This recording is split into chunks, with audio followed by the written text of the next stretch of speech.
My name's Paul Chubbuck. I'm the founder of Releasing the Past. I work with people with trauma, and oftentimes those people don't know they've got trauma. What they know is that they're depressed, or they're anxious, or they're discouraged, or they have no life energy. And they may know when it started. They might say, well, I had a car accident a decade ago, or my spouse left me 5 years ago and I haven't been the same since.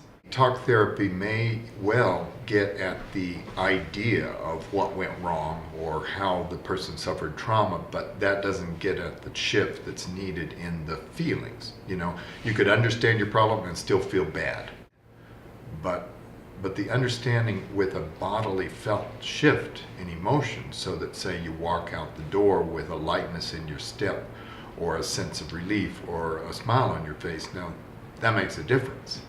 I had a client, a man who had been beaten by a group of people when he was a teen, and this had not only caused physical but emotional injuries, and he'd recovered pretty quickly from the physical injuries, but he was stuck 20 years later with the emotional trauma. And when I asked him, well, what did you need in that moment when you were being beaten? What did you need? He said, I needed to be Superman. That fits.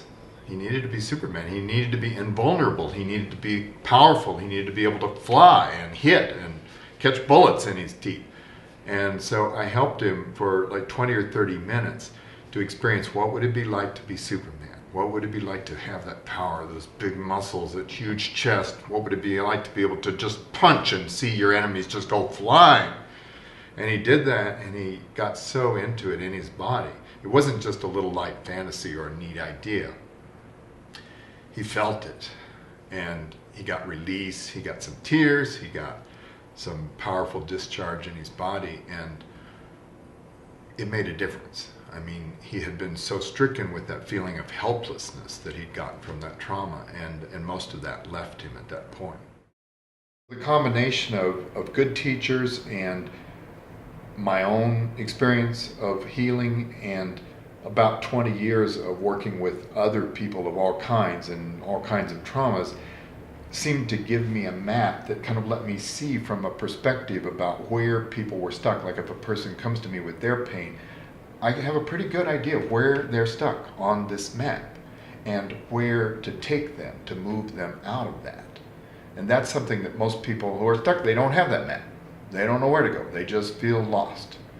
Sometimes people ask me, you know, do you get depressed talking with people who are depressed all day long? No. It's like it's fun because I see how to help them get unstuck.